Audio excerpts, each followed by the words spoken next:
Hello, ladies and gentlemen, and thank you for joining us. I'm James Meetze. I'm the editor-in-chief for the Gaming Collegian. Joining me today is... the frag grenade that you meant to be a plasma grenade, John. He's one of our newest writers this semester on our website. Mm-hmm. His first article should be going up next week. I still have to show him how to work WordPress, but he's a very good writer. I really don't want to mess anything up. It's okay. If anything happens with WordPress or anything like that, it's simple. It's a simple fix. As long as you don't hit publish, like if you save as pending, it's not going to show up on the website anyway. I just want to show my skills. But anyway, on today's episode, we're going to be talking about Sonic the Hedgehog, the movie. That's still a crazy sentence. Yeah. I'm still used to when people say that. I'm like, oh yeah, the animated movie where they introduced Metal Sonic. Metal Sonic? That's the fastest thing alive. And then we're also going to be talking about Castlevania Season 3 got a release date. Yes. Season 1 and 2 were very good, so I'm excited for that. I think I binged. I mean, there's only like 8 episodes, and they're like, 30 minutes each? I think. They were not long. Are they 30 minutes? I don't remember, to be honest. I mean, this is what happens when you binge them in one day. They just turn into one sitting, so what does I know Season 1 was like 4 episodes? Season 1 was 4 episodes. Season 2 is 8 episodes. 8 episodes. So it's technically one anime season that they split up for some reason. Yeah. I don't think they were confident in it. But anyway, and our last story topic for today is going to be Sony is struggling with the PS5 costs, mainly because we'll get into that on this week's episode of TGC Radio.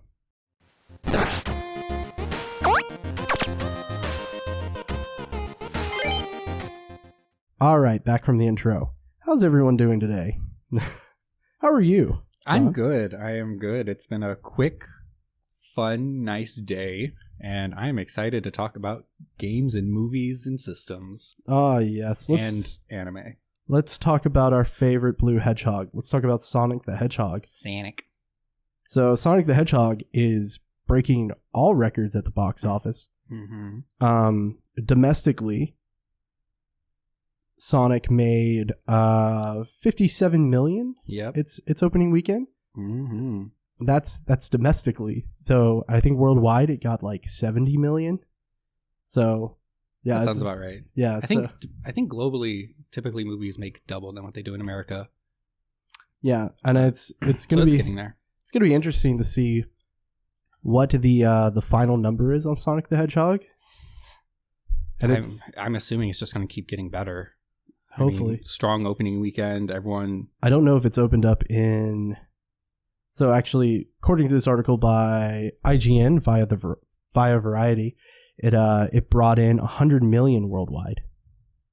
So look at that. Yeah. Like I said, double. We're getting there. The 17 million. Now I remember where it came from. That's how much Birds of Prey made.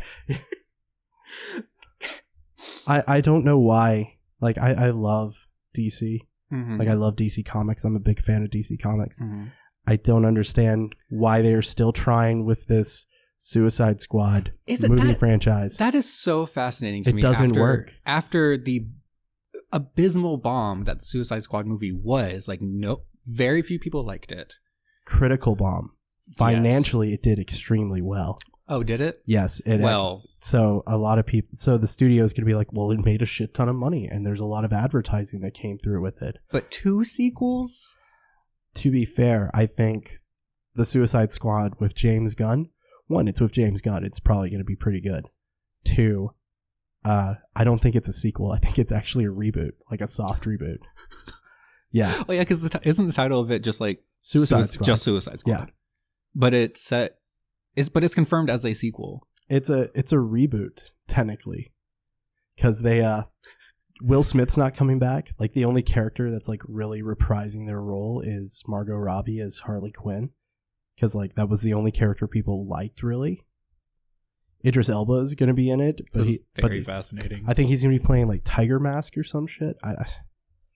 Is Tiger Mask a character? There's like a Bronze Tiger. Bronze Tiger, that's it. Tiger Mask is a character. He's just a pro wrestling character. Oh, okay. It's like an old Japanese wrestler. My bad. Okay. But yeah, Sonic. Yeah, the topic. Sonic broke all records for video game adaptation for an opening weekend, even beating Detective Pikachu, which is surprising to me. Because if you think anything is gonna like destroy the box office, it's Pokemon, right?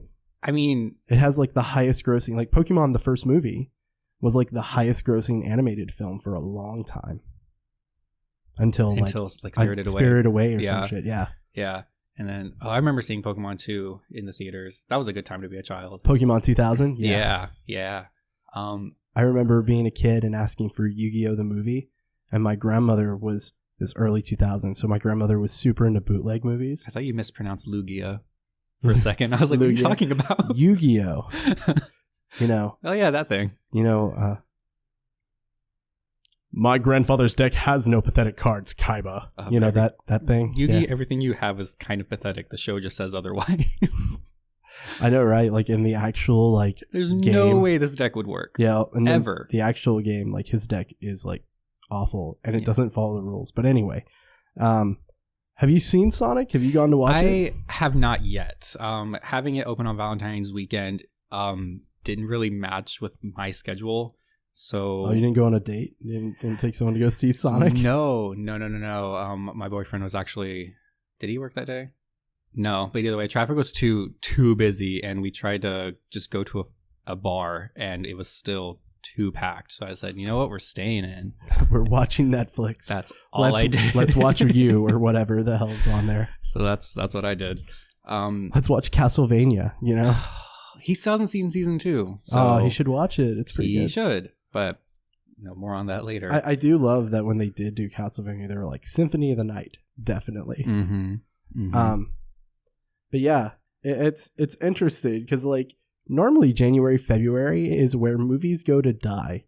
Like movies don't do well this time of the year, especially like adaptations and horror movies and things like that. They usually fail around this time. I think that's just an interesting comment to make when just next month in March we're listed to get all of these games that everyone's excited for. Just nearly 2 dozen games. Oh, game releases in February and March do well because like Breath of the Wild came out in February. Is there ever a downtime for a game release? Summer generally. Summer usually don't see releases. Normally releases tend to be towards the end of during the fall and in the early spring. That's when game releases are. You mean where everyone is in school? Yeah. Or I feel like that's a misfire. Well, it's during tax season and then during the holiday season. Oh. So that's when those two make sense, but I would also assume that having it during summer, more kids are available to play. This is also just from an American standpoint. I know Japanese summers are only like a month long. Oh yeah. It's only like July. They have trimesters, I think. Yeah. Basically. Yeah. Basically. Because they're like only like their winter break is like a week. It's like Christmas and New Year's. Yeah. And then their summer break's a month. Yep. So they get like no time off. Barely. I don't even think they get a spring break like we do. I think it's Golden Week. Oh, Golden Week. I think they have Golden Week off. Yeah, I've heard of that. But anyway. So Sonic. I mean, there's not much to say other than like he pulled in 70 million domestically, or close to 70 million domestically, and we already know that spoilers, if anyone cares, which I think this should be self-explanatory at the post-credit scene, Tails shows up. I know that one. Yeah. Which I don't think that spoils the movie. I mean, for a post-credit scene, I don't think they ever spoil the movie. Like even the Marvel post-credit scenes, I think with the exception of like, I think it might have been Captain Marvel. No, not that one. I don't know. Spider-Man, the new Spider-Man movie. They showed like Nick Fury doing some stuff. But anyway, my point is that post-credit scenes don't really like spoil the movie itself. But I am personally very glad that it showed Tails. I felt like I was really hoping that we got more Sonic characters other than just Sonic and Robotnik for this film, because I think it makes sense for like an origin story to just like we get Sonic, we get the creation of Dr. Robotnik, Eggman character, and then the next film is going to be more, now that they've made a shit ton of money off of it, it's going to be more CGI, more like, maybe you're going to go back and forth between Sonic's world and Earth, and I think that's so interesting that you say origin story, because whose origin is it? It's Sonic's. But like, he's as an origin of what? Like, because the movie starts off with him as like a baby in his world. Yeah. So I don't know. To say an origin story, I think like the only origin was like Robotnik turning into, the evil Robotnik. So it's the start of their rivalry. I think it's kind of important when it's like no, that's true. The main villain, right? Yeah. I just also want to give a really fun fact about what Sonic was going up against during this President's Day weekend. The films that it was going up against. Birds of Prey was actually number 2 with 17 million. Fantasy Island, which is a really awful horror movie. The Photograph, which I don't know what's about. I've never heard of that. Yeah. Bad Boys for Life, still making money. Oh. That came out? Yeah. 1917, still in theaters. Jumanji, The Next Level, still in theaters, made 5 million. Parasite made 5.5 million. They got a post-Oscar bump. And then I thought like that post-Oscar bump would be bigger though. Yeah. Dr. Dolittle, or just Dolittle, made 5 million. That's actually like a super bomb. Like it did awful. And then another film I've not heard of, Downhill. So Sonic, you did very well. Yeah. Not saying that your competition was crap, but you had no one to go up against. I think it played in your favor here. That delay to redo your design really worked in your favor on several fronts, I think. But yeah, and it's also just like, it's really interesting to see a studio actually listen to its fan base and actually be like, hey, we did what you asked, and they're getting repaid for it. People are going to see the movie. I heard they fired the people who redid the design. I don't think they fired them. I think what happened was the animation studio who was working on it, if I remember correctly, they ran out of money, so they went bank. They closed. Oh no! Yeah, so it wasn't that Paramount fired them; it was the studio closed because of the redesign. Yes, they didn't have enough money. Oh no! Yeah, everyone go see Sonic the Hedgehog. They deserve it. Yeah, but also companies, please hire these poor people. They're probably already hired. Animators get up off their feet pretty quickly. Oh, that's good. So, especially when you're talking about like effect, you know, and all those type of things like CGI backgrounds and character models, like those guys and girls, they tend to get in there. And to be fair, they're the ones who gave us that goddamn nightmare feel, that awful representation of Sonic. Doesn't he floss twice? Yeah, he flosses twice in the film. And there's all this stuff about interesting Olive Garden. He's just like, the only app I have on my phone is Olive Garden. Because what is this, like Dunkin' Donuts from Power Rangers? It was actually Krispy Kreme. Oh yeah, whatever. And while we're talking about it, that's the best product placement. It really was, honestly. Ever. It's the greatest product, because it's not like in your face that it's product placement. It's like, where is the Xeon crystal? Yeah, no, it's in an actual geographical location that just so happens to be under Krispy Kreme. And I was like, that's great. Like, if you're going to shove a product or a company in my face, that's my preferred way. Make it a part of the story. Yeah, make it funny. It's like a Man of Steel where they're fighting in the Denny's or whatever. Oh, yeah. Or the IHOP, whatever the fuck it was. I think it was just a generic diner. Oh, no, it was. It was something? It was an IHOP. Well, it didn't work on me. Yeah. But yeah, that's Sonic. It's like, it's a fun kids movie. It's pretty much all it is. It's the same type of stuff you would have saw when we were kids with, like, Space Jam or something like that. It's one of those type of films. So okay. It's getting really good reviews. Last I checked, it was 63% from the critics, but the user score was 95. That's pretty high. Yeah, it's really high, especially for an adaptation. So was the comedy like really juvenile comedy, or was it? It was a mix. Okay. It was there's like, there are fart jokes and that type of thing, which is common for kids media, and then there's like Fortnite stuff, but then there's for people like us, there's Jim Carrey, who's just being his wacky Riddler self. He's just like, which I think. So at first I wasn't thrilled about Jim Carrey just because his acting style and his. Oh my god, I was so excited. I was like, that's perfect. After I stewed on it, yes, I mean yes, but after I stewed on it a little bit, I thought that's a perfect casting to kind of like take this back to the 90s. Because that's like the highlight of Sonic, and that's where the arguably best Sonic games came out. It's a very 90s film. It feels like it came out in the 90s. And then when I thought about that, I was like, okay, well, if they're trying to recreate, the good feel of Sonic, because Sonic hasn't really been on his fast little feet in quite some time. He's been stumbling. Sonic Boom. Ooh. Yeah, like he hasn't had the best run, should I pun, for like a decade or so. So I think with this film, to have Jim Carrey, a big 90s star, take it to the 90s comedy level, and try to reclaim the glory days of Sonic was a good move. Mm-hmm.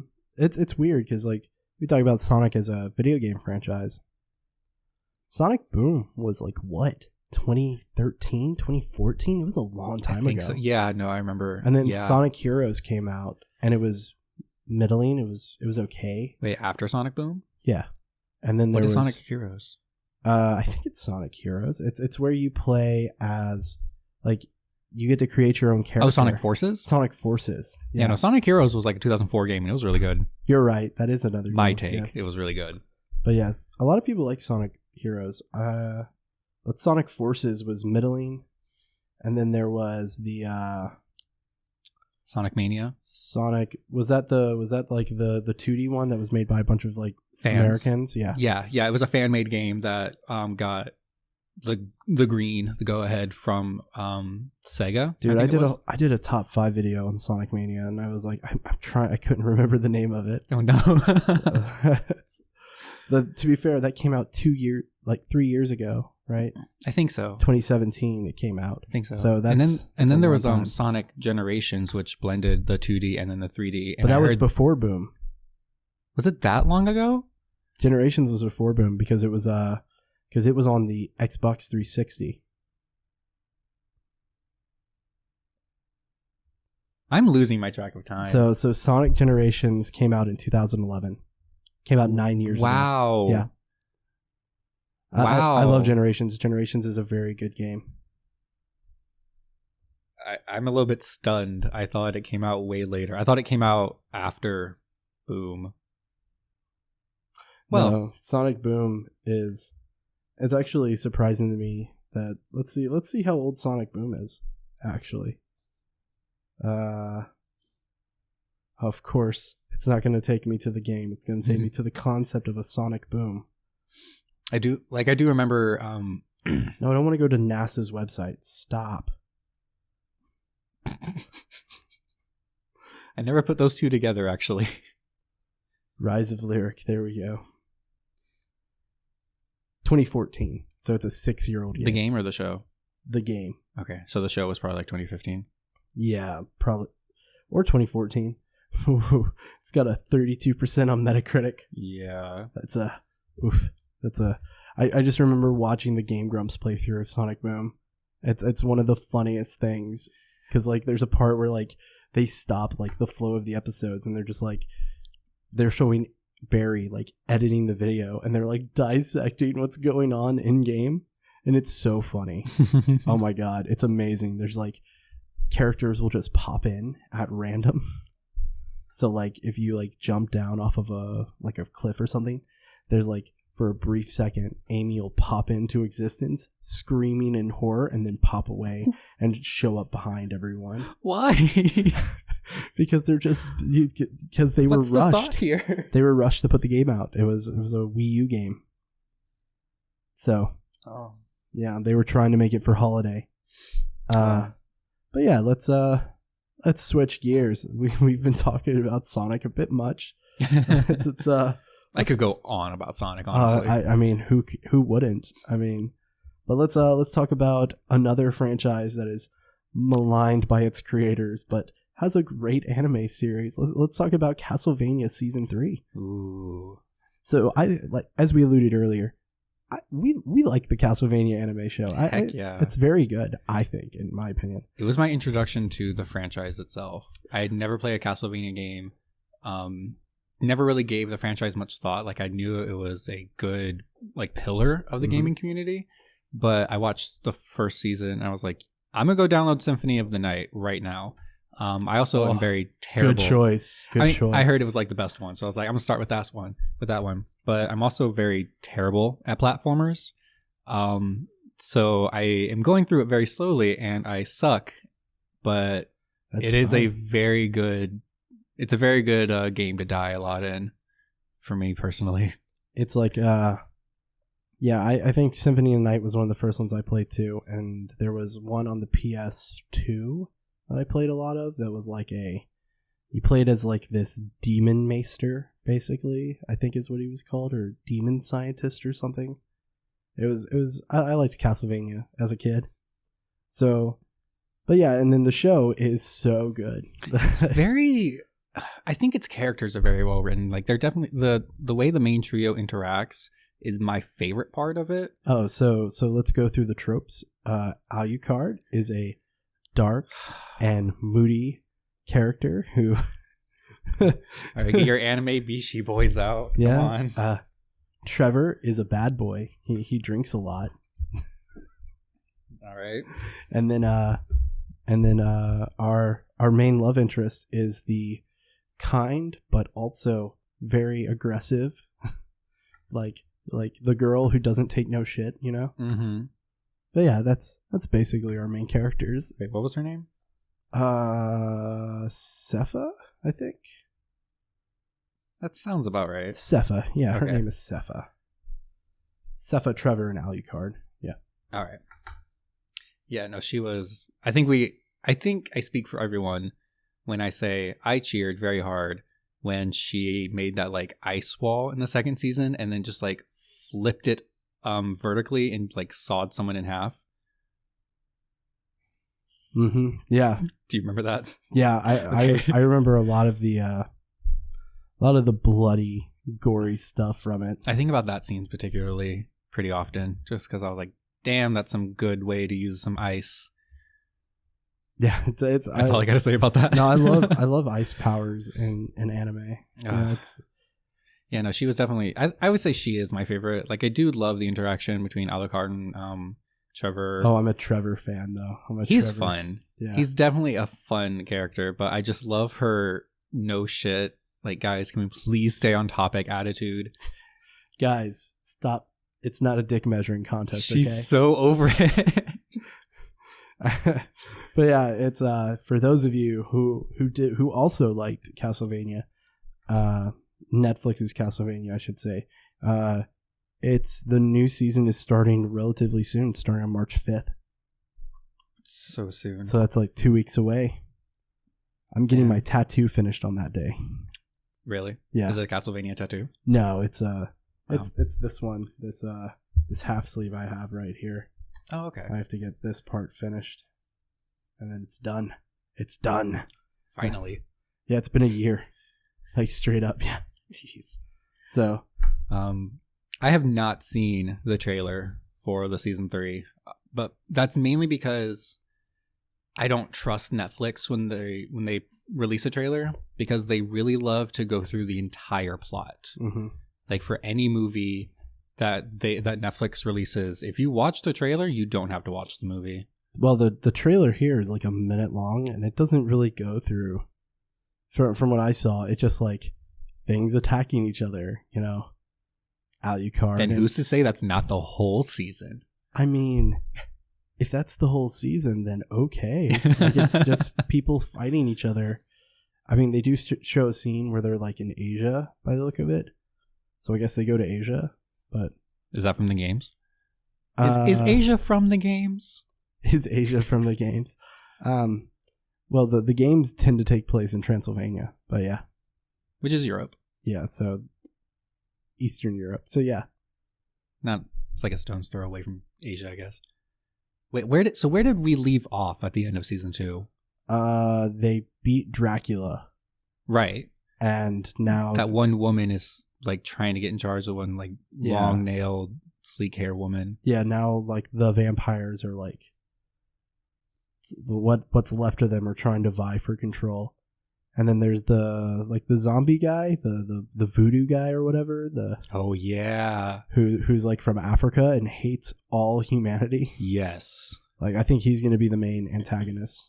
So, yeah, those two are definitely going to be the biggest power play. I'm predicting, like they're going to just dominate, and then our heroes will try to take that power back. Have they released how many episodes it's going to be? Yeah. Going to be? Yeah, it's going to be 10 episodes long.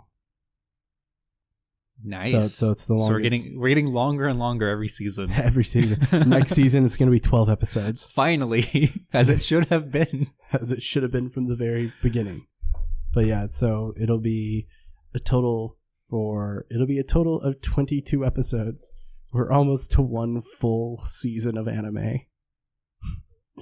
This is a really long drawn out show. I mean, to make us wait, we've waited because season 2 came out at the end of 2018. Yeah. So, and then season 1 came out in like 2016. Mm-hmm. Shows are doing that a lot more now. Like The Witcher, we're not getting The Witcher until next year. Season 2 of The Witcher. Early next year or like late next year? Oh Lord! Like fall 2021. Yeah. Why? Because I might lose interest. What if I lose interest? You're not going to lose interest in The I Witcher. won't, but what if? No one's going to lose interest in Henry Cavill and his... I will never... His toned glutes. I will... actually... And I say that as a straight man. I have loved Henry Cavill since Immortals. Man. But side note, he had to dehydrate himself for his shirtless scenes. Oh, yeah. Okay. I do love that that Henry Cavill, like anyone who was like shitting on The Witcher because of like they got confused. 1, wasn't paying attention, and 2, needs to give Henry Cavill some respect. Like that dude loves those books. He loves that character. Such a nerd. And he was like, "Yeah, I'm going to do this right. I want to do this. Hey Netflix, I'm available. Let me do the show." Yeah, no, it reminds me of how Deadpool got made because Ryan Reynolds loves Deadpool. That's the similar case with the Silent Hill movie. The first Silent Hill movie was made because the director really liked Silent Hill and wanted to make a Silent Hill movie. And of course, the reason why it wasn't received well is because half the movie takes place outside of Silent Hill. And the reason is because the studio heads were like, "Yo, there aren't any male characters in this. Put male characters in it." Well, you shot yourself in the foot there because no one cared about that. To be fair, if I was the screenwriter, my first thing would have been like, fair enough, we'll put the original main character back in because the main character of Silent Hill is Harry Mason. Who's a male. Yeah, no, I do. I never played the Silent Hill games, but I did extremely enjoy the first Silent Hill movie. But I remember when I was watching it, even I knew that like none of the human characters were from the game. Oh, well, the police officer is. And so is Alyssa. Well, okay, so like Alyssa and Dahlia. What?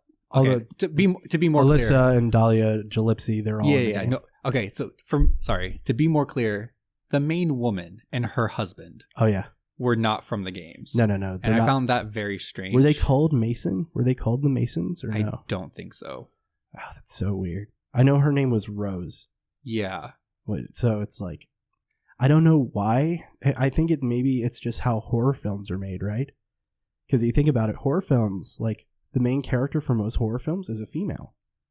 Think about Alien, Nightmare on Elm Street, the Resident Evil films. Like they're just like the main character is always female for whatever reason.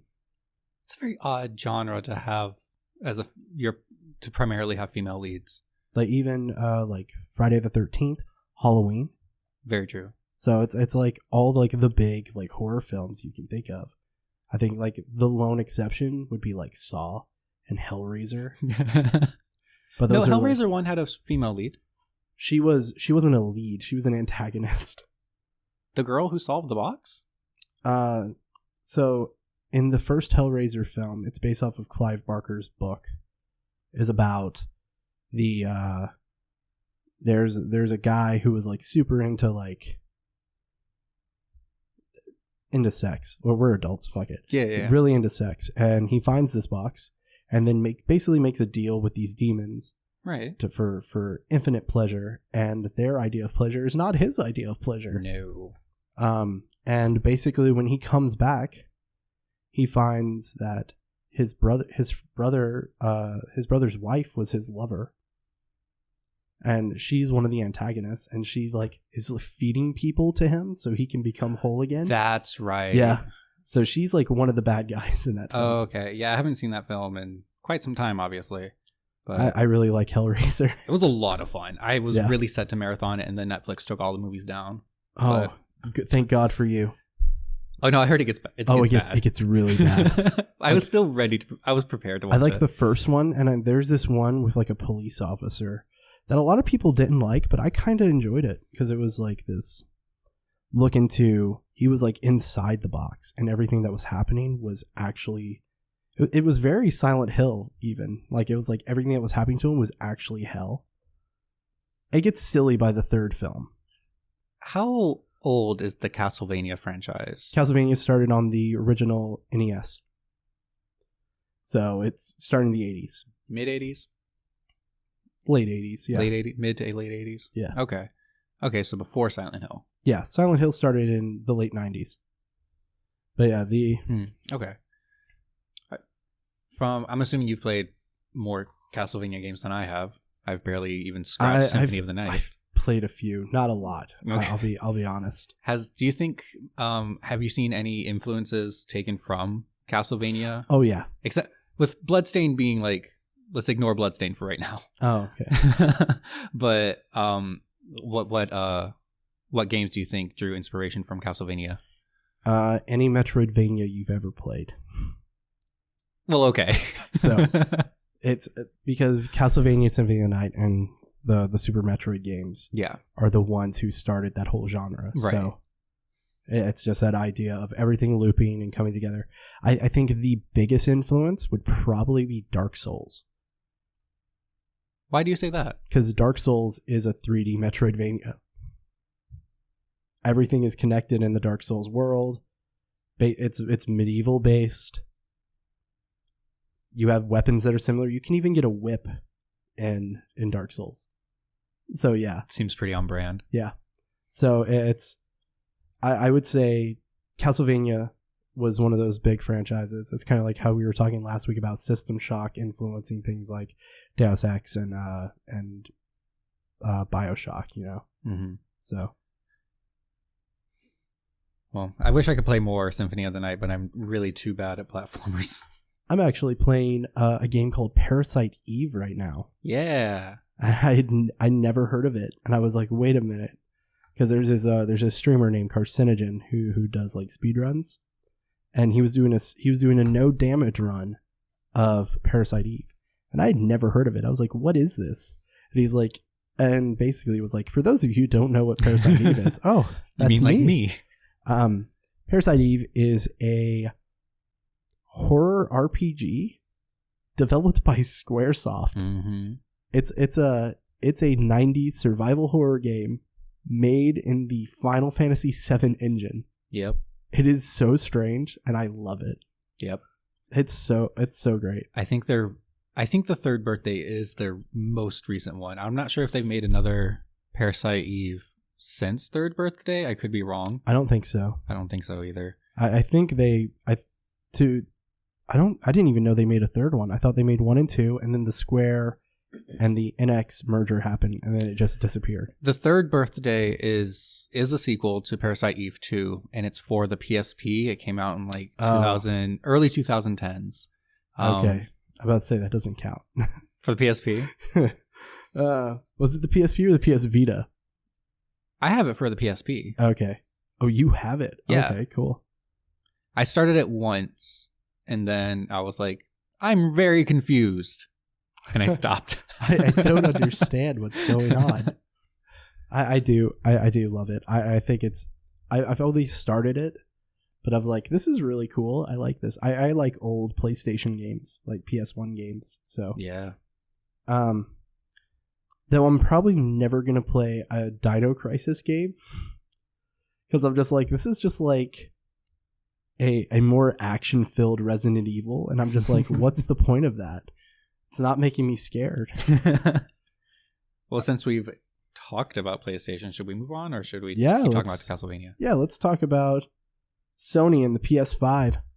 So there are reports coming out from Bloomberg that they are struggling to receive specific parts to make the PS4, the PS5. I mean, which this happens. I think the same thing happened with the Nintendo Switch, but they're afraid that this could drive up prices. So they're having a hard time finding. I think it was NAND memory and DRM. God, what am I? DRM. What am I saying? There's competition for DRAM and NAND flash memory, and mainly because they've been listening to all of you people who've been like, God damn, the fan on my PS4 is too loud. I do get very concerned about it. I thought that was just my PS4. No, that's everyone's. Oh, well, that's good to know. Yeah, everyone's makes that noise. Okay, because I'll be playing Kingdom Hearts 3 and all of a sudden it like speeds up and I go, oh no, I need to stop. Like I can hear my neighbor's PS4 because I don't have a PS4, but my neighbor does, and I can hear it with his door closed. Yeah, I'm like, I have $1,000 computer with just like basic cooling, and it doesn't make noise like that. Yeah, no, it's frightening. It's honestly very concerning. So, all right, well, glad to know that that's just a global system thing, not just me. Yeah. A lot of people will just say, well, if you clean it, it'll be fine. But it's like, who's taking apart their PS4 to clean it? I refuse. Right. I don't trust myself. So Bloomberg says that Sony is taking a wait-and-see approach. So they're waiting to see what the Xbox Series X is going to cost, and then they're going to be like, they're going to undercut them. Should that be a concern of theirs? I mean, they Sony and Microsoft have been rivals for decades, but since Microsoft jumped in. Yeah, I know. So like literally 20 years ago. Yeah, but I don't. From my perspective, I haven't seen the Xbox One do well at all in terms of sales, or in ownership. I don't. The Xbox One has done half the number that the PS4 has done. See, I just think from those numbers that shouldn't be their concern, but I can still also understand. But here's the thing: last generation, the Xbox 360 and the PS3 were like neck and neck. The 360 was winning for a lot of it, and then the people at Sony were like, "Okay, our PS3 is too expensive. Let's cut the price." And then by the time of it, the PS3 had just barely overtaken Xbox 360. It took me quite some time to get a PS3 because I had the 360 and I had so many games for it that I preferred. Like my 360, even now, the amount of games that I have for the 360, probably double the amount of games I have for the PS3. I would argue, like if we were to go through generations, it's like the NES wins that generation.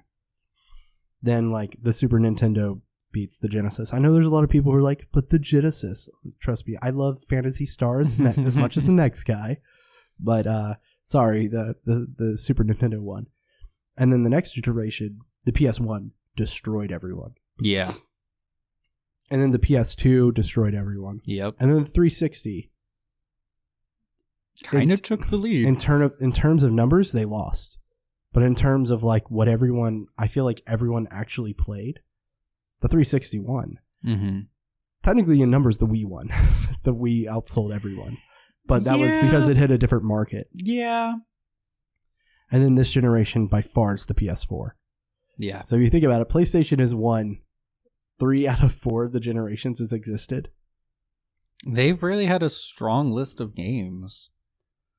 They've had strong branding too, because it's and I just love the fact, like, the story of the PlayStation is amazing, and I've said it on podcasts before, so I'm not going to do it again. But it's just amazing to me that basically they got help from both Nintendo and Sega to then kill Sega, and they've dominated Nintendo ever since.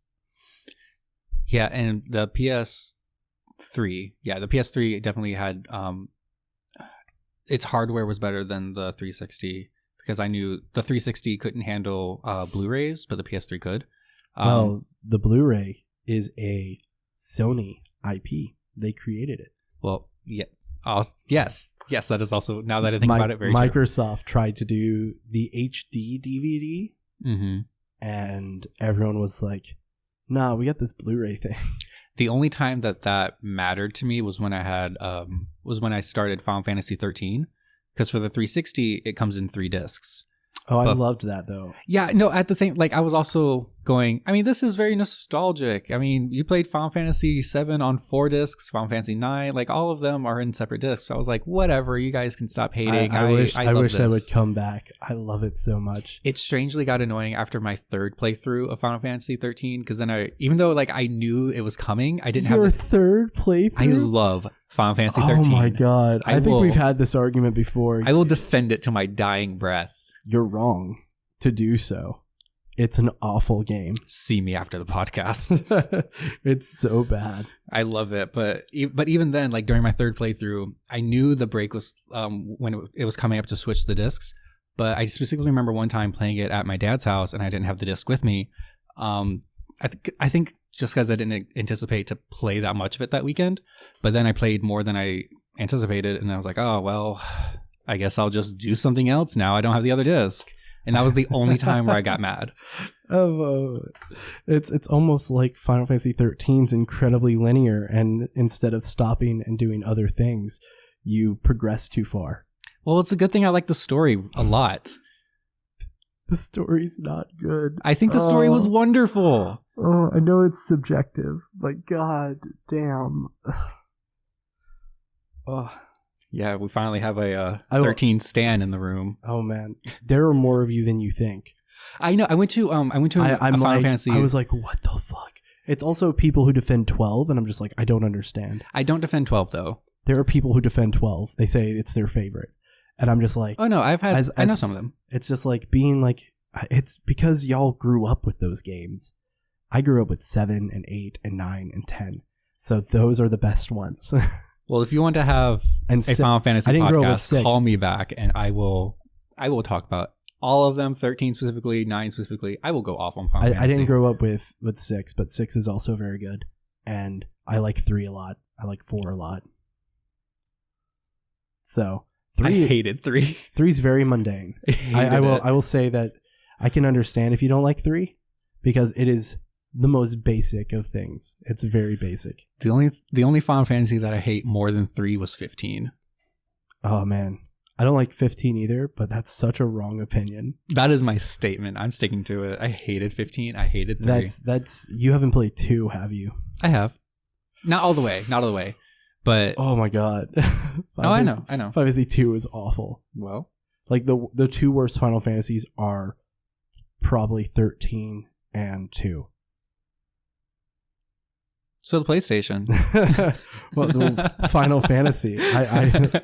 But yeah, basically, I mean, that's the whole story. It's like with the PlayStation, like they don't know what they're pricing it. Well, right now they're looking at $450 to $500, right? Yeah. But so the PS4 at launch was $500?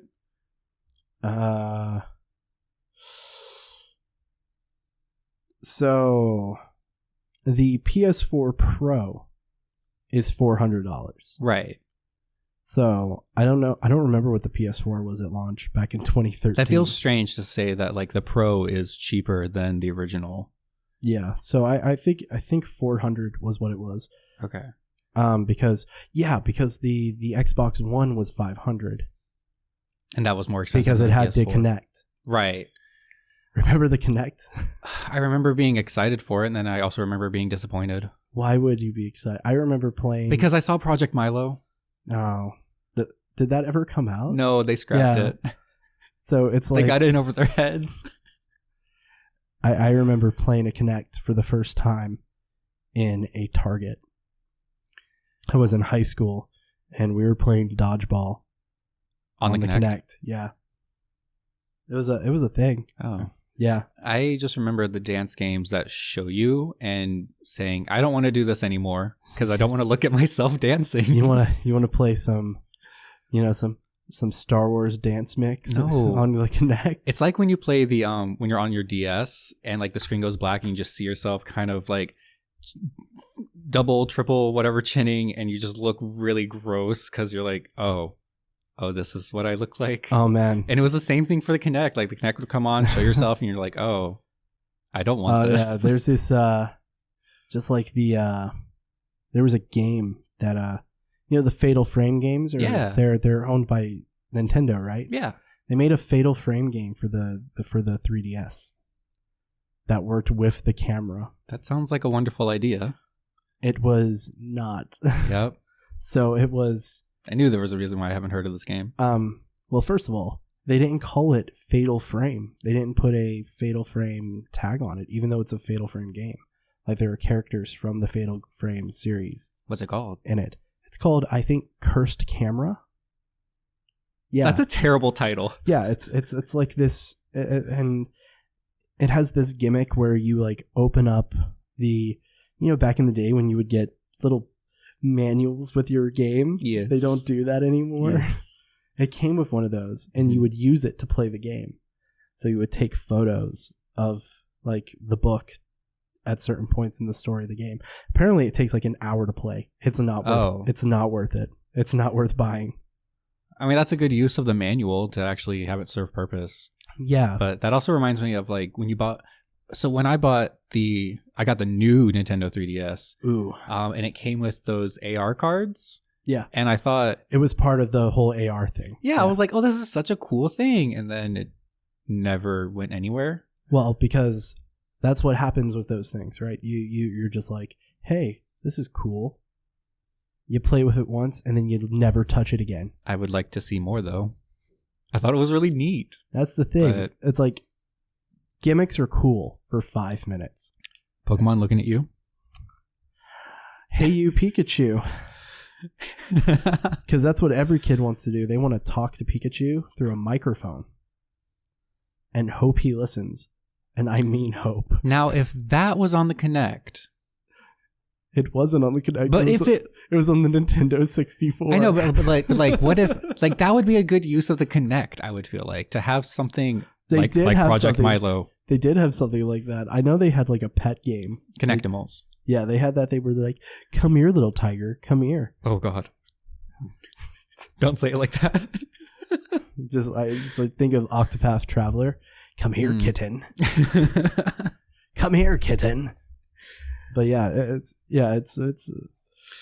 I don't like gimmicks in video games. There's just fucking make a solid game, give me a controller, and let me play it. I don't like when they abandon the gimmick. That's the part that, and this is why I said looking at Pokemon, because what's a good gimmick that is stuck with you over the years and that's still prevalent? I'm not sure if this can be qualified as a gimmick, but my favorite way of training a character is when you have an item and you get something for like maxing out that item, like Final Fantasy VII's materia. Like you have rewards for each stage of the materia, and then when you max it out, you have the max materia, but then you get like another materia. And then in Final Fantasy IX and Tales of Grace's F, you get your item, and then it's an equipment, and you have things that you learn from the equipment the more you use it. And then I really love that. I think that's the best. That's the best way to get your players to grind, but because grinding's pretty necessary in RPGs, but it's also very tedious. See, but I live on this idea, and I've said this on my streams when I've played games like Final Fantasy X and stuff like that. Grinding is only tedious if the game's not fun. If combat is not fun, if combat is if you feel that the combat is dragging, then grinding's not going to be fun. But if the combat's really fun, like Octopath Traveler's combat's really fun, Bravely Default's combat's really fun. I really love Final Fantasy X's combat. So it's like I never hated grinding. I could grind for 2 hours in those games and still want to play more. Yeah, it's not a chore. It's not a hassle. Yeah. You don't feel like you're wasting time. And that's how I've always felt. And it's like, by games like Final Fantasy 15 or Final Fantasy 13 or any of those other like auto combat system games like Xenoblade Chronicles 2, I hate those games. They are tedious. They are boring. I think the worst way to... And I'm going to get so much hate for hating on Xenoblade, but I'm sorry. Just because it's published by Nintendo doesn't mean it's good. Sorry. Hot take.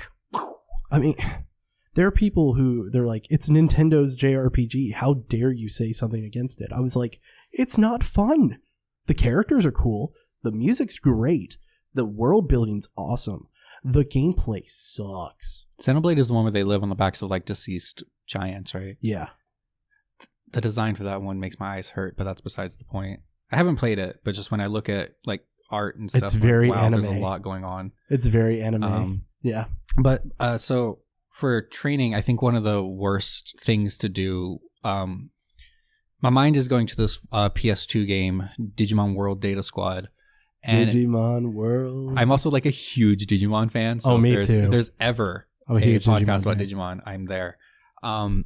So Digimon World Data Squad, you had each Digimon had a branch, like a giant tree of Digivolutions that they can go into, but you had to unlock those Digivolutions by like defeating like 10 Dragon Digimon or defeating 10 Mega Digimon, and then you'd unlock it. Like you had to meet certain requirements. Now that's tedious. It is because it also didn't apply to everyone. Like all because you, like let's say you went up against 3 Dragon type Digimon, and when you defeat them, the Digimon that needs it has to be the one to defeat them. So even though you defeated 3, it'll go to like the 2 Digimon who participated because they just happen to have the higher speed. Yeah. And it drove me insane.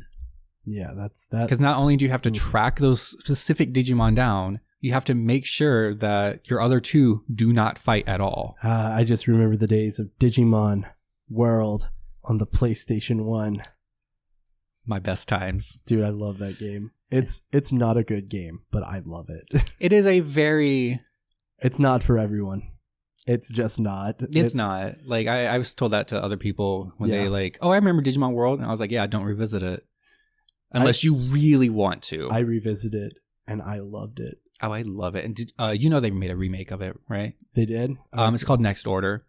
Oh, yeah. Okay. Yeah. It's not... They tried to like not... It's a remake. Like you literally start off on like File City and they're like, bring Digimon back. But they like add so much more to it. Mm-hmm. But it is a Digimon World 1 remake. I just remember going to like going to the stadium or whatever. And like, this might have been a different Digimon World game. I think it might have been on the PSP or whatever. And like you're fighting Tai from the TV show. And like you can like fight characters from the TV show. Yeah, it was interesting. Wait, what game was this? Hold on. It was a PSP, a Digimon World game. I don't remember what it was called exactly. Because I do know they made the Digimon Adventure for the PSP. Like it followed the this anime. Was a Digimon World game. Yeah. My mind is blanking right now. Yeah. And I'm like going to... I'll just look it up real quick. I think my fan meter is just dropping drastically because I can't recall this game. I played it recently too. That's like a year ago. I'm going to know it when you tell me the name. Like I know it, that it probably exists, but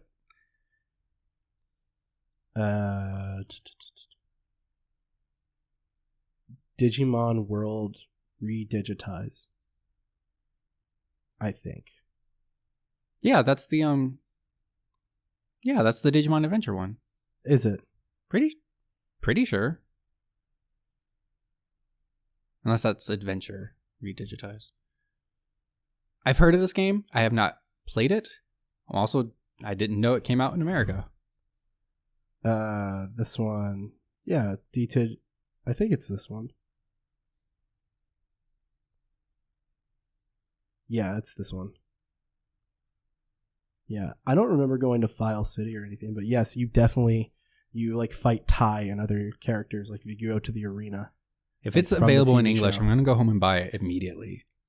I mean, why buy it when you can just download it? Because I do not promote piracy. I do not. I don't either, unless it's hard to find the game. Like a Digimon game on the PlayStation Portable. Yeah. Yeah. Like I don't. When I played Silent Hill, I got it on an emulator because where am I going to find a copy of Silent Hill unless I go all the way to like Irmo and go to a retro game store, or if I get on eBay and pay way too much for it. Like these retro game stores have nothing but like football games of 2004, 2005. No, the one in and fishing. The one in Irmo, our local one, Pixel and Pawn, I think. No. Software Seconds. I was about to say Pixel and Pawn closed down years ago. Yeah, they closed. Yeah, Software Seconds. They're great. That's where I got all non-spawn shout out. It's not a sponsor. That's where I got all my copies of Final Fantasy, like 7, 8, 9. I saw a copy of Final Fantasy 7 at also non-spawn shout out Second and Charles. Yeah.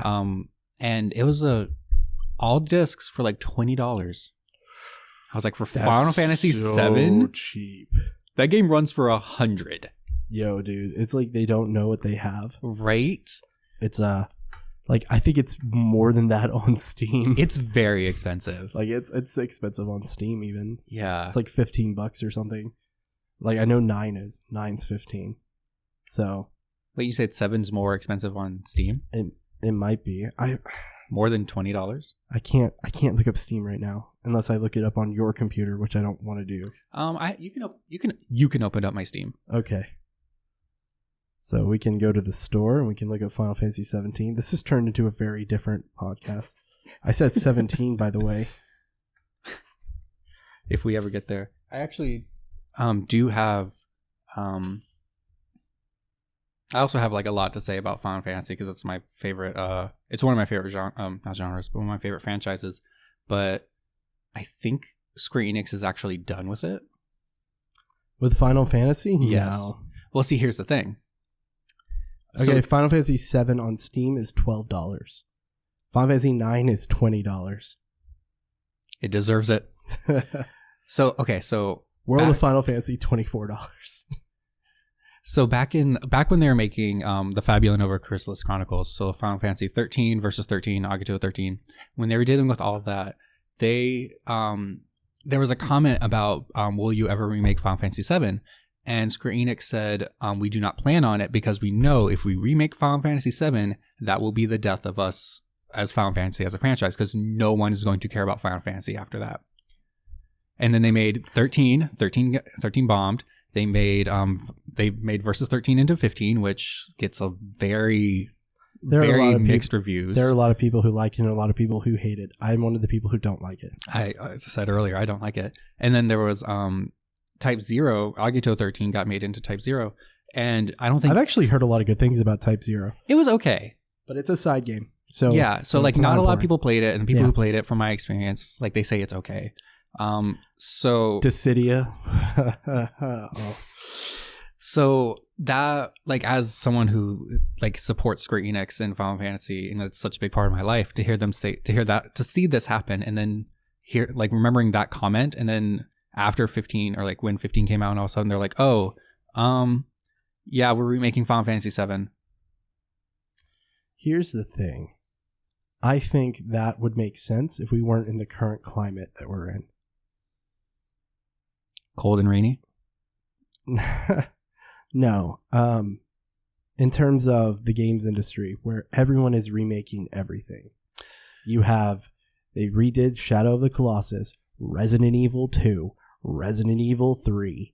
Now they're Blue Point. They're working on another game. It's either going to be Demon's Souls or it's going to be The Legend of Dragoon. I'm hoping for the last one because I fucking love that game. Yes, I have a sealed copy.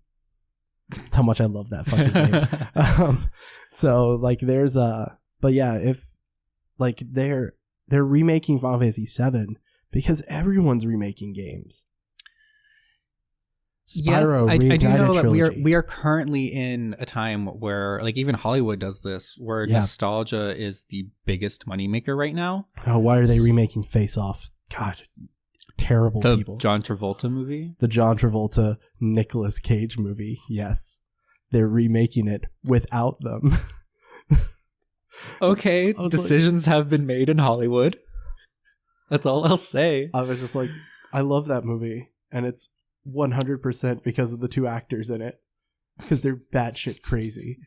There are two games that I think above all games, and I mean this seriously, definitely need to be remade, and that's Tales of Symphonia and Final Fantasy IX. But also, I can extend that to like basically every Final Fantasy pre-10. I wouldn't say those two, mainly because they're very cartoony. So they kind of don't fit in that, like Final Fantasy VII makes a lot of sense because it's like very, even though like the characters are all blocky, that was because of the hardware they were on. Yeah. But like it wasn't very cartoony. It was meant to be like this serious drama, right? Wait, so are you saying that has to be the criteria to get remade?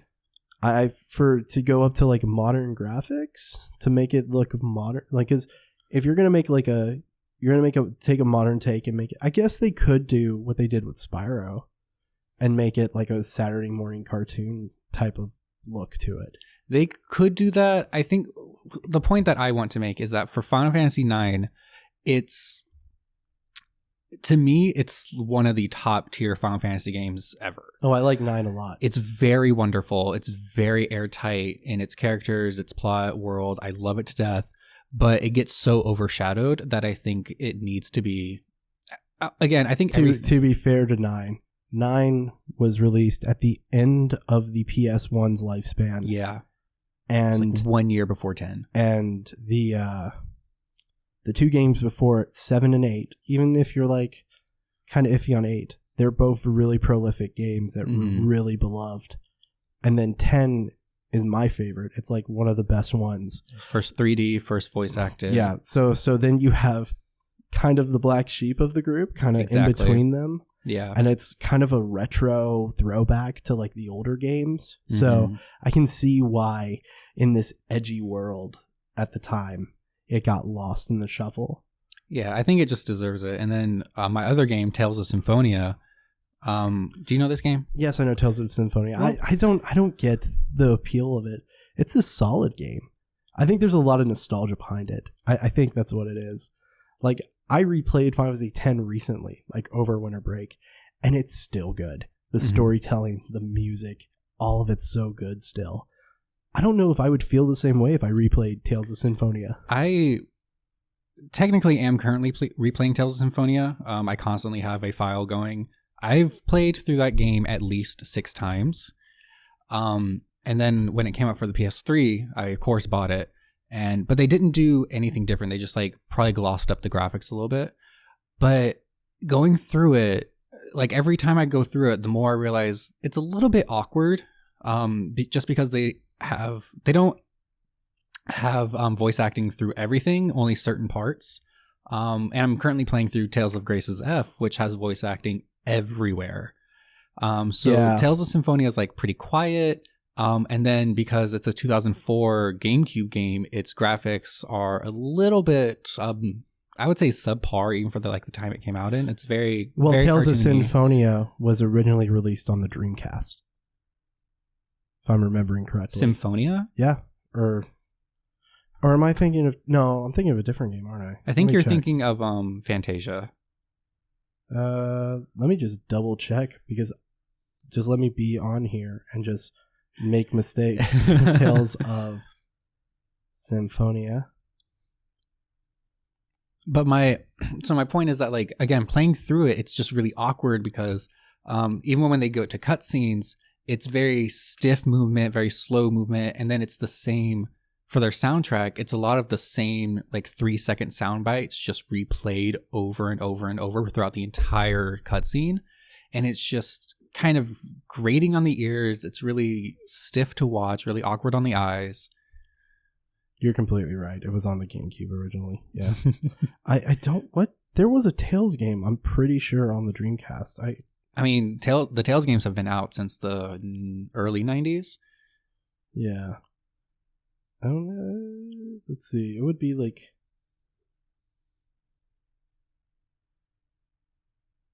Tales of Eternia. I don't know. That was not it either. Maybe I'm thinking of a different game. Yeah, there's Destiny, Eternia, Fantasia. No, none of those games are on there. I'm thinking of a different RPG. There was it's like a pirate game, and I don't remember. Arcadia Skies. Skies of Arcadia. Skies of Arcadia. That's what I'm thinking of. Really? Yeah. Well, does it deserve a remake? Skies of Arcadia? Probably not. Okay. I don't think so. There are a lot of people who'd probably say yeah. But we're getting a new Tales game for the PlayStation 4. I don't think it might come out for the PlayStation 5. What's your favorite Tales game? Okay, so Symphonia. Okay. It's Symphonia. There's a lot of people who it's strange because like a lot of people are like, you like RPGs, you should play the Tales games, and like the one everyone told me to play was Tales of the Abyss. And how did you feel? Oh, I hated it. Really? Yeah. Why? The protagonist sucks. Oh, Luke is not fun. Oh, he's so bad. He's the most annoying protagonist I've ever had the displeasure of playing as. He's a very whiny six-pack person. Yeah, he's very whiny. And I was like, oh, God. And I was playing on the 3DS. The remake. Yeah, and I was like, God, please, can I change this to Japanese? No, there's no option? Oh, fuck. Yeah. Yeah. My personal take on Abyss was that it was too political in that I got really bored. Because I remember playing it and like the first 10 hours were really fun. I had a lot, it was like a good introductory 10 hours, like pretty standard RPG. And then I remember, because it's a 60-hour game. And then I remember 30 hours of me being completely bored because it's just back and forth political nonsense with like nothing happening. And then the last 20 hours of the game were amazing, fantastic. I loved it. Yeah, I just couldn't. Everyone told me the same thing. They were like, yo, once you get past like the first act, like the first half of the game, it gets better. And I was like, I'm not sitting through half a game to get to the good shit. I don't blame anyone for saying that. But it's back to like remakes. The thing about me for remakes, like all the rumors that the game that Blue Point is making isn't Legend of the Dragoon, but it's Demon's Souls. I'm just like, why remake that? That does not deserve a remake. Like you have 3 Dark Souls games. You have Bloodborne. You have Sekiro. Mm-hmm. There's no other Legend of the Dragoon game. Remake it. It's a Sony first party title. Put it on the PS5 as a launch title. Yeah. Makes all the sense in the world. Yeah.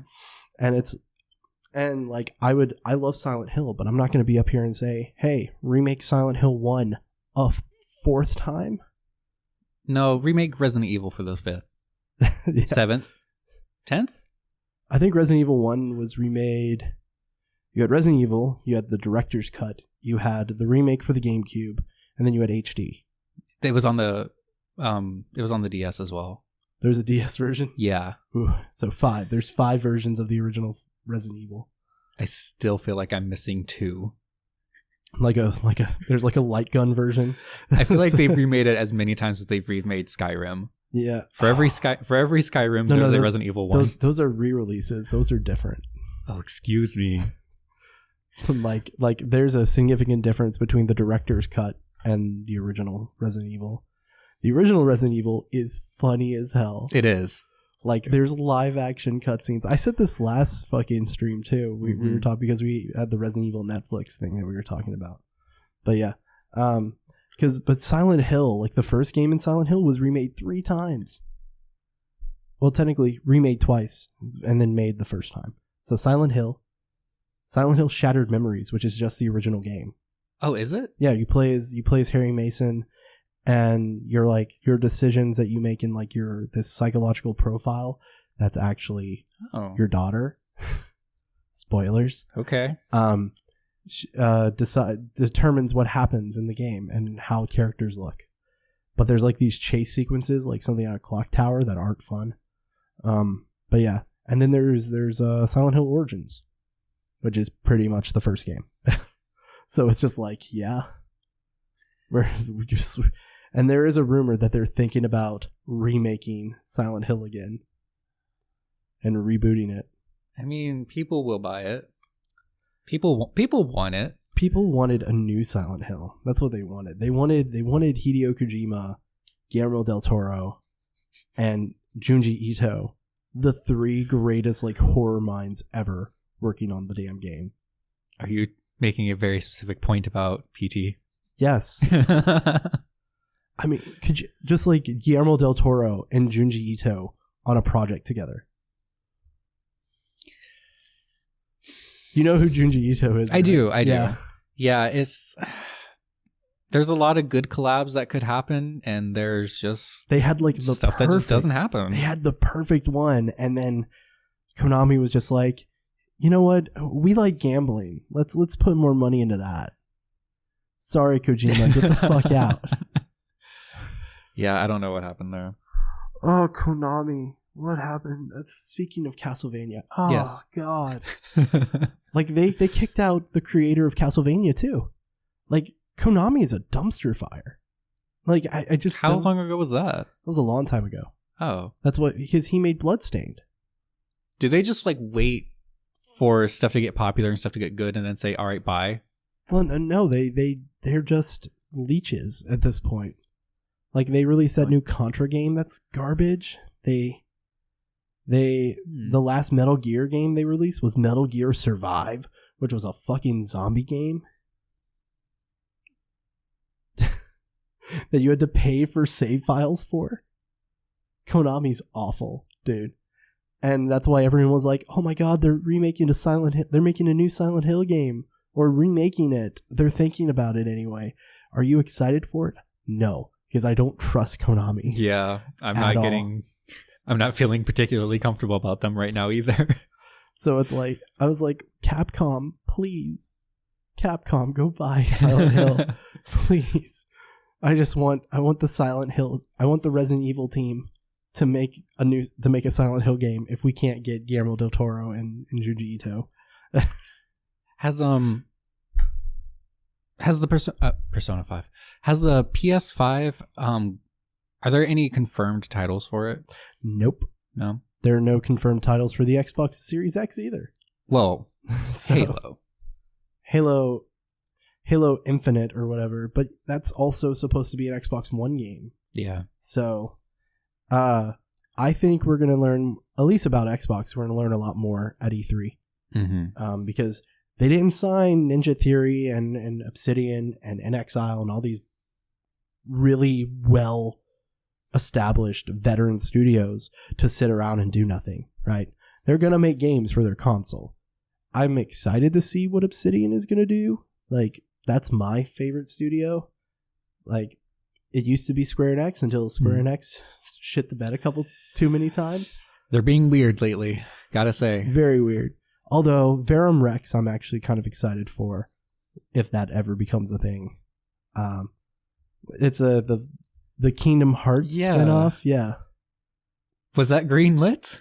I mean, is that it? Well, they're teasing the fuck out of it, and at the end of Kingdom Hearts 3 with like they remade the Final Fantasy 13 Versus trailer. Yeah, but with with that character. I do. Yeah, no, it was really interesting because I followed when 13 and all of its spinoffs were coming out back in 2006 when they were confirming it and stuff.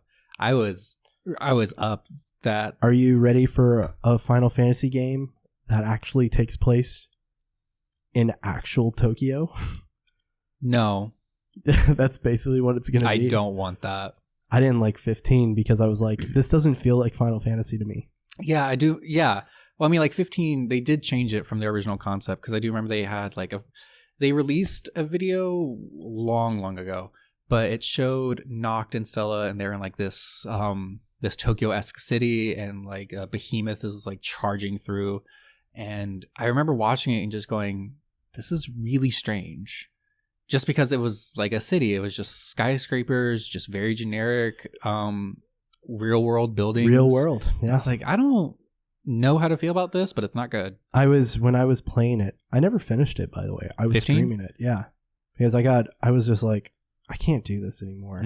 I'd been streaming it for like 2 weeks and I was like, I just don't want to play this anymore. And it didn't help that I had just finished playing Final Fantasy X and then I jumped into 15. Oh.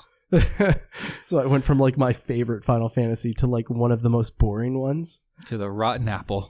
Yeah. So I'm sitting there, I'm just like, I was just like, this is a single player MMO. There's no other way to say whatever. Like they do this every time, right? Where they're just like, let's just make we did 11 for 12. Let's just do a single player version of that. We did 14. Let's just do sort of a single player version of that. Even though there's a big difference between 14 and 15, but you know what I'm getting. Even right? now. Yeah. But especially now. Yeah, but it's just like there is like product placement of real world brands there. Yeah. Like Nishin Noodles and like Coleman camping gear. Yeah. I'm just like, I hate this. This is very my least favorite thing. So the reason that RPGs and Square Enix are at the top of my list is because I play games for story. I go for the characters and I go for the story and I go for the world. It's an escape. Yes, I find it so just engrossing to see how airtight they can make a plot. That's why Tales of Symphonia is one of my favorite games, and Final Fantasy IX as well, is because like the plot, the more you go, the further you go, the more you're just like, oh man, shit's getting good. And then no character is wasted. Every character has a very specific reason for why they've joined your party. Final Fantasy 15, completely different. You have plot holes. They also don't even tell you the full story. You finish the game. I remember finishing the game and I had like about 50 questions about the story. Well, apparently it didn't finish. They never finished it. No, they never finished it. And then the DLC comes out and I'm like, okay, cool. I didn't need to pay for this because this doesn't fill in any gaps. And they also canceled like half of the DLC that they were planning. Yeah. I think so. Yeah, but they still released like 4. Mm-hmm. And then also like the 3 of the 4 boy band members I don't think needed to be there. Like Gladio was the bodyguard. Then you had your chef. And then you had like Prompto was the only one who mattered because he was a soldier. He was a stormtrooper. He was also like your high school friend or whatever. Yeah. I mean, like everyone was friends, but like they didn't do anything. It felt like the other 2 were there strictly on like that's their job. Like, that's what it felt like. Yeah, but like that wasn't anything for me to care about. Like, okay, you're there. Also, I will say this. There was not a single villain during my time of playing Final Fantasy 15 that I was like, yeah, fuck you. Like, you need a villain that sucks. Like, you want to hate, like, Seymour. Seymour in Final Fantasy 10. Oh my god, I hate that character. Seymour asses. Oh, sorry. I hate that character. Just because not only does he show up all the time, like, randomly, I was just like, oh, I forgot he shows up here.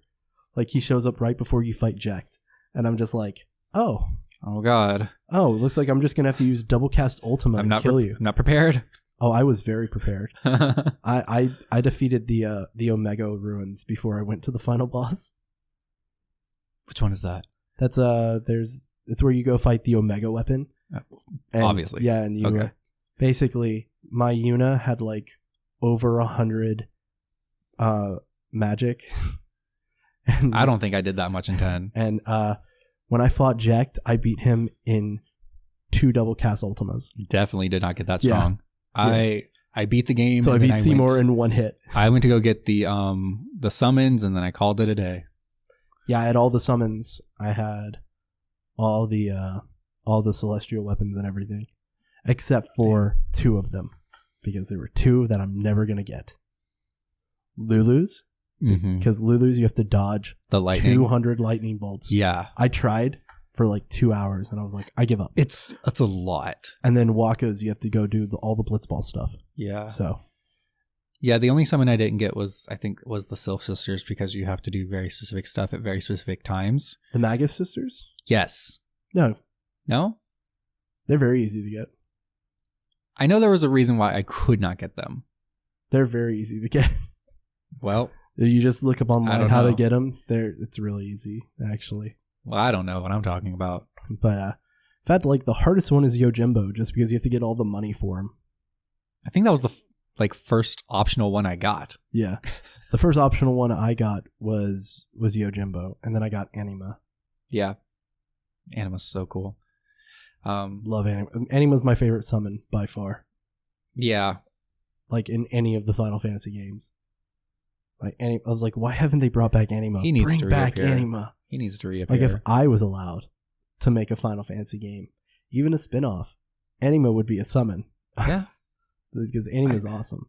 It's a very cool, very good design, concept, attack, summon sequence. Mm-hmm. All around wonderful. Love Anima.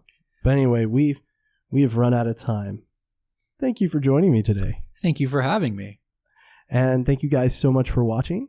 We'll be back again next week. My name is James. That's John. I'm John. And we'll see you guys next time.